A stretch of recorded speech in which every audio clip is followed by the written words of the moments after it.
We're going to transition to our discussion on the food support, the food purchase in Nicaragua.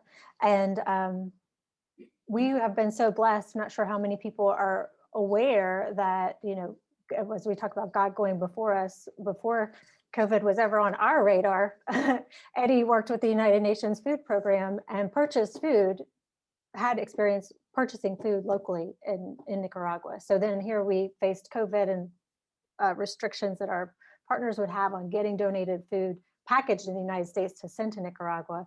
And so we were able to, Eddie's expertise in this field, I think you'll be excited to hear the advancements we've been able to make. And again, all because you guys, our investors and partners, just got behind us and said, what do we have to do to keep feeding these children? So we're excited to hear that update, Eddie. Sure. And again, I just can't advance without saying thank you so very much for your support, you know, regarding food for our children. Obviously, as COVID hit, you know, we also hear from our two great partners where we receive our containers of food, Feed My Starving Children and Rise Against Hunger, that they may not be able to provide all the containers that we need to meet our commitments with our children. And so obviously God provided through you, through friends, through brothers, churches, companies, business, different ways of fundraising. God provided food, money, so we were able to buy food in country. Now, we bought nearly 400 tons of food in Nicaragua, which is awesome now with this 360,000, because also beside assuring that our children will have food and they will definitely receive these meals, which, by the way, it's important to mention that a big portion of these children, this is their best meal of the day. And for a group of children in seasons in the year, this is their only meal of the day as well. So this is key to our program and to you as well, I know. So thank you so much, parenthesis now. But we were able to buy this food, that bringing in the money and buying it locally, we were able also to support the local economy, you know, by buying the food in country.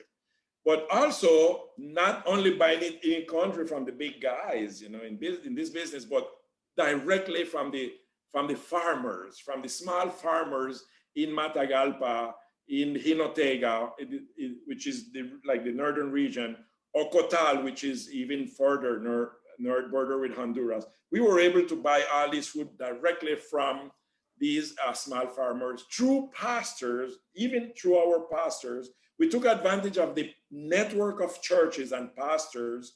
Roughly 279 churches were working within Nicaragua or working through.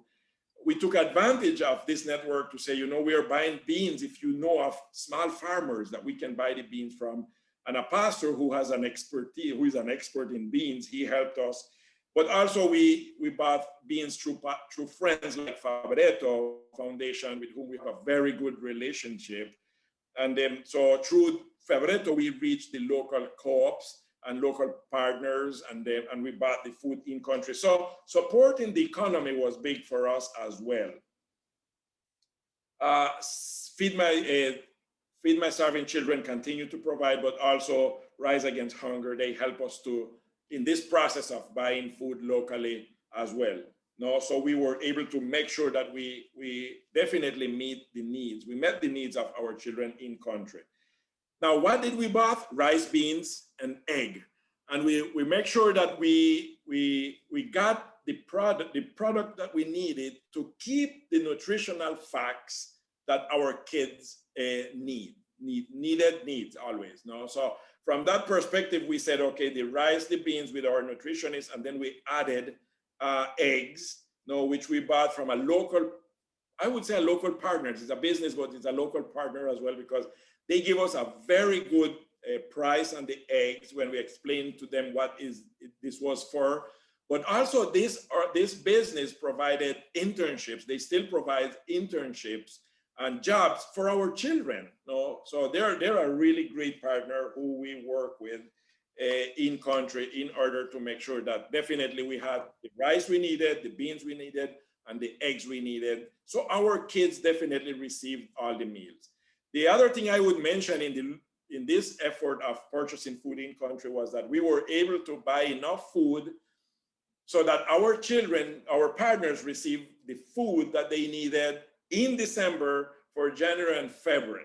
You know, just in case of COVID and all, any other thing that could have affected the process, we said, no, we want to make sure that we really prepare our churches and partners to have the food through February 2028. That's what we did. We gave for 3 months. And in February, we already gave food for March. And we have enough food that we purchased in November and December that would take us through April.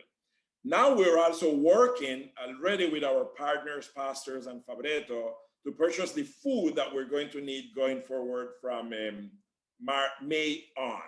No, so again, all the objective is just to make sure that we have enough food, that our kids will receive the meal that they really need in order to break cycles of poverty and change their life on earth as we're preaching the gospel with them, to them as well.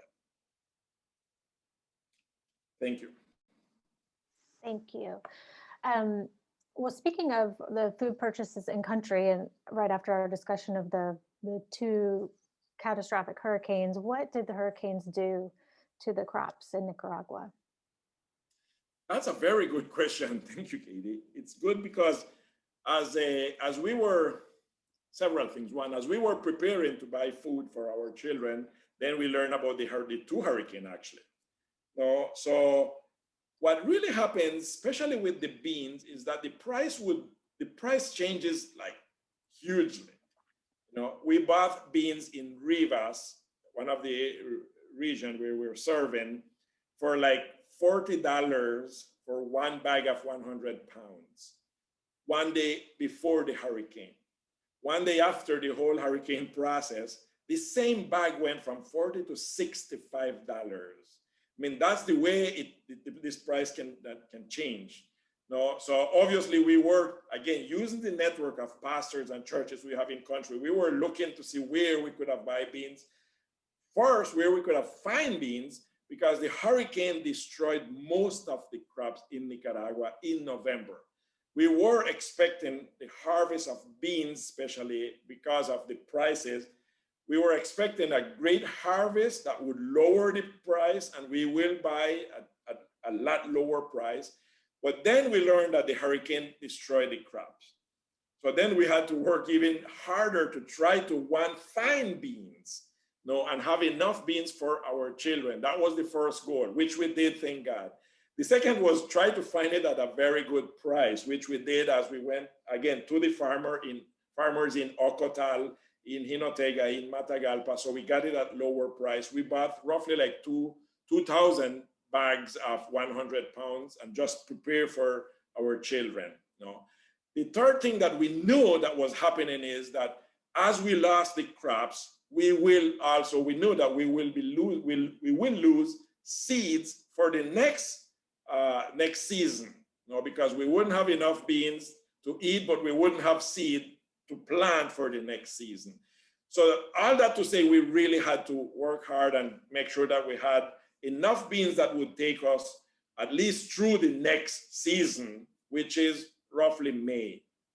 There was some seed that the government provided, very little, not the amount that the country needed, because of the hurricane. But yes, there is going to be a very small harvest in March, but we have enough right now, and we're already negotiating with our partners to see how we can buy more. That would definitely take us through at least the first half of the year, while we're expecting the next crop that will be coming in May. So yes, to answer your question, hurricane definitely affected or destroyed the crops, which obviously influence all that we're doing regarding food in country. But thank God God opened doors and we just run through them. We have enough beans for our children for this year. So. Yeah, and you think about the cost increase and what that would put on a family who's just trying to survive. So thank God they've been able to come to the churches, and the churches have never had to say no. Yeah. So that's God, yes. awesome to see. So thank you, Eddie. There's were a couple questions that came in regarding our connection with the government in Nicaragua. And Carter Harsh asked, and Amanda Harris both asked questions about how we work with the government or what the government knows about Orphan Network. So can you tell us if the government is fully aware of the entire scope of what we do and what they think of us, of Orphan Network in Nicaragua? They do. I mean, they know us. They know Orphan Network very, very, very well. No, with all the laws in Nicaragua, and we have to file, I mean, all of our information. We have to share them. We have to, it's a lot of work, but we are meeting all the requirements and all the needs that the government is asking for. I mean, all the information they're asking for. So they know us very, very well. But I think that's an opportunity. It's an opportunity because by knowing us well, they know that we are serving over 23,000 children in Nicaragua. They know that we are in the poorest region, the poorest counties, the poorest communities, rural area. So they know the work that we're doing. They know that we are doing everything in country through the local church. They even know because in the meeting we say to them, you know, we're definitely focused on what God called us to, break cycles of poverty as we're bringing Jesus to the families, to the people that we're serving. That's what we're focused on. That's what we're doing. So they know Orphan Network very, very well. And interestingly, in several meetings, even when we went to present our financial report, they said, you know, we're really thankful with the work that you all are doing in Nicaragua, the way you're serving the children, the way you are working. We're really thankful. And in big meetings, I mean, they thank organizations, nonprofits like us, saying that definitely without you guys, we wouldn't be able to serve all these people and to do all that you are doing in country. So far we have received all of our legal documents, you know, where everything is good, everything is working. We present our report, everything to them, and they have authorized us to continue to serve in Nicaragua. So the relationship is good. It's going very, very well.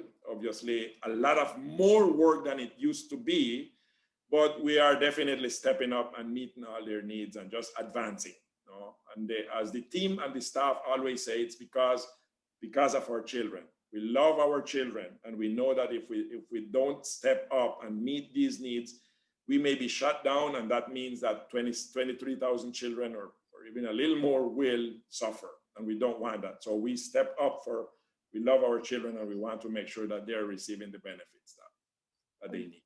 Thank you. We have about 1 minute before going to our next segment. We did have a question come in from Skip Giannopoulos. He asked, when we stop purchasing food from the local partners, what will the impact be to them?